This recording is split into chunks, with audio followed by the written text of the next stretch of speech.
ನೋಡ್ತಾ ಇದ್ದೀರಾ, ಇದು ಫಿಲ್ಮಿ ವೀಟ್ ಕನ್ನಡ. ನಾನು ಶ್ರುತಿ ಪಾಟೀಲ್. ಸ್ಯಾಂಡಲ್ವುಡ್ನ ಕ್ರೇಜಿ ಸ್ಟಾರ್ ರವಿಚಂದ್ರನ್ ಮೇಲೆ ರೇಪ್ ಕೇಸ್ ಹಾಕಿದ್ದ ನಟಿ ಯಾರು? ಅಷ್ಟಕ್ಕೂ ಈ ನಟಿ ಕೇಸ್ ಹಾಕೋಕೆ ಕಾರಣ ಏನು ಅಂತ ಹೇಳ್ಬಿಡ್ತೀನಿ ಕೇಳಿ. ಕ್ರೇಜಿ ಸ್ಟಾರ್ ರವಿಚಂದ್ರನ್ ಸಿನಿಮಾಗಳಲ್ಲಿ ಹೀರೋಯಿನ್ಗಳಿಗೆ ವಿಶೇಷ ಸ್ಥಾನವಿರುತ್ತೆ. ಇದೇ ಕಾರಣದಿಂದ ರವಿಚಂದ್ರನ್ ಅವರ ಚಿತ್ರಗಳಲ್ಲಿ ನಟಿಸಬೇಕು ಅಂತ ಅದೆಷ್ಟು ಹೀರೋಯಿನ್ಗಳು ಕಾಯ್ತಾ ಇರ್ತಾರೆ. ಹೀಗಿರುವಾಗಲೇ ಇಲ್ಲೊಬ್ಬ ನಟಿ ರವಿಚಂದ್ರನ್ ಅವರಿಂದಲೇ ಕೇಸ್ ಹಾಕಿಸ್ಕೊಂಡಿದ್ರಂತೆ.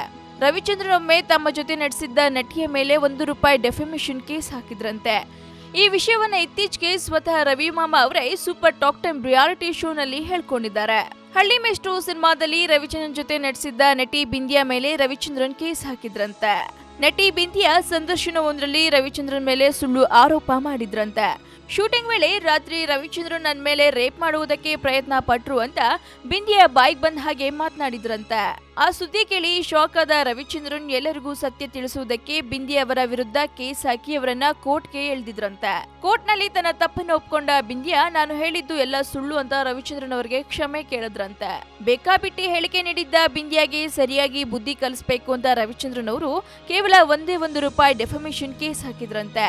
ರವಿಚಂದ್ರನ್ ಎಂದಿಗೂ ಕೋರ್ಟ್ ಕಚೇರಿ ಅಂತ ಅಲಿದವರಲ್ಲ. ಆದ್ರೆ ಈ ವಿಷಯದಲ್ಲಿ ಮೊದಲ ಬಾರಿಗೆ ರವಿಚಂದ್ರನ್ ಕೋರ್ಟ್ ಮೆಟ್ಟಿಲೇರಿ ತಮ್ಮ ಮೇಲೆ ಇದ್ದ ಸುಳ್ಳು ಆರೋಪವನ್ನ ಬಯಲು ಮಾಡಿದ್ರು. ಜೊತೆಗೆ ಇದರಿಂದ ಕೊಂಚ ಬೇಸರ ಕೂಡ ಆಗಿದ್ರಂತೆ. ಒಟ್ಟಾರೆ ರವಿಚಂದ್ರನ್ ಮೇಲೆ ನಟಿ ಬಿಂದ್ಯಾ ಸುಳ್ಳು ಆರೋಪ ಮಾಡಿದ್ದು ನಿಜವಂತೆ. ಸೊ ಇದ್ರ ಬಗ್ಗೆ ನಿಮ್ಮ ಅನಿಸಿಕೆನ ನಮ್ಮ ಕಮೆಂಟ್ ಬಾಕ್ಸ್ ನಲ್ಲಿ ಕಮೆಂಟ್ ಮಾಡಿ. ಹಾಗೆ ವಿಡಿಯೋನ ಲೈಕ್ ಮಾಡಿ, ಶೇರ್ ಮಾಡಿ, ಮಿಸ್ ಮಾಡದೆ ಫಿಲ್ಮಿ ಬೀಟ್ಗೆ ಸಬ್ಸ್ಕ್ರೈಬ್ ಮಾಡಿ.